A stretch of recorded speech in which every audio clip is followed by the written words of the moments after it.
नमस्कार, परभणी न्यूजमध्ये आपलं स्वागत करतो. मी दिलीप बनकर. पाहूया आजच्या ठळक घडामोडी.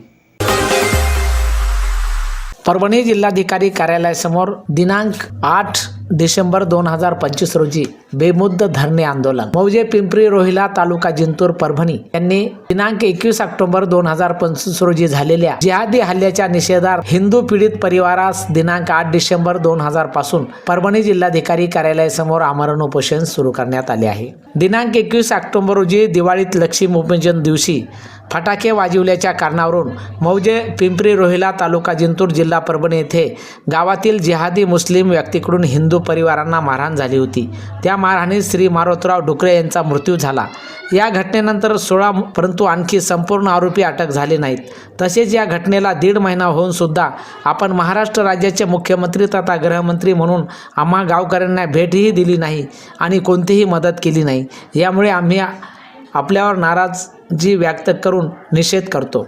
दिवाळीच्या सणात जर जिहादी दंगा करत असतील तर आपण उत्तर प्रदेश सरकारकडून काही बोध घ्यावा. दंगा करणाऱ्यावर कशी कारवाई होते. खरंच उत्तर प्रदेशचे आदरणीय मुख्यमंत्री योगी आदित्यनाथजी यांना संपूर्ण भारत देशातील दंगेखोरांना योग्य ती अद्दल घडवली.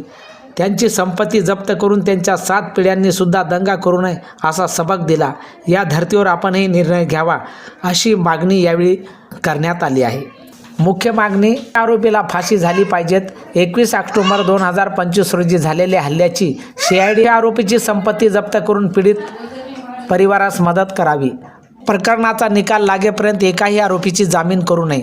महाराष्ट्र राज्याचे मुख्यमंत्री तथा गृहमंत्री यांनी या प्रकरणात हस्तक्षेप करून न्याय मिळवून द्यावा अशी मागणी यावेळी गावकऱ्यांनी केली आहे.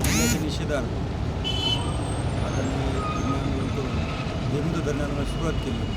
या आंदोलनाच्या प्रमुख मागण्या: मुख्य आरोपीला फाशीची शिक्षा झाली पाहिजे. प्रकरणाचा पूर्ण तपास लागेपर्यंत एकाही आरोपीची जमानत झाली नाही पाहिजे. मुख्य आरोपीची संपत्ती जप्त करून पीडित परिवारास मदत झाली पाहिजे. महाराष्ट्राचे मुख्यमंत्री तथा गृहमंत्री यांनी या प्रकरणात लक्ष देऊन पीडित परिवाराला न्याय मिळवून दिला पाहिजे. प्रकरणाची SIT आणि CID चौकशी करून योग्य तो तपास गृहमंत्रालयाकडे पाठवला पाहिजे. अशा काही 5 मागण्या आहेत. या मागण्या पूर्ण होईपर्यंत आमचं आंदोलन चालू राहील. अशी आमची मुख्यमंत्र्यांना विनंती आहे की लवकरात लवकर आपण या प्रकरणामध्ये दखल घेऊ, आम्हाला न्याय मिळवून द्यावा. फटाकड्यावर फटाकड्यावर लहान मुलांची मुस्लिम समाजाचे त्यांची मुलं आली.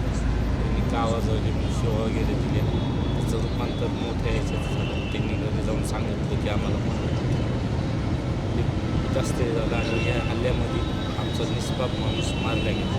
यासाठी आम्ही इथे आंदोलनाला बसलो. आमच्या माणसाला न्याय भेटावा आणि त्यांना फाशीची शिक्षा झाली पाहिजे. नाव आणि राहणारा रोहिला पिंपरी गावचा आहे, तालुका जिल्हा परभणी. 21 तारखेला दिवाळी लक्ष्मीपूजनाच्या दिवशी आम्ही फटाकडे वाजवत असताना काही मुस्लिम युवक तिथं होते. का फटाकडे वाजल्यावर घरावर हल्ला केला त्यांनी आणि त्याच्यामध्ये माझ्या वडिलांना गंभीर मार लागला आणि त्याला आम्ही नांदेडच्या विष्णुपुरी दवाखान्यामध्ये घेऊन गेलो. तर उपचार चालू असताना त्यांचा मृत्यू झालेला आहे आणि मागण्या आताच सांगितलेल्या आहेत तुमच्या मागण्या.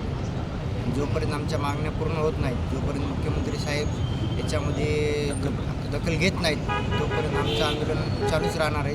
आंदोलनाचे स्वरूपही बदलत राहतील. आणि याचबरोबर हे बातमीपत्र संपलं. पुन्हा भेटूया पुढील बातमीपत्रात. शहरातील ताज्या घडामोडी जाणून घेण्यासाठी पाहत राहा परभणी न्यूज.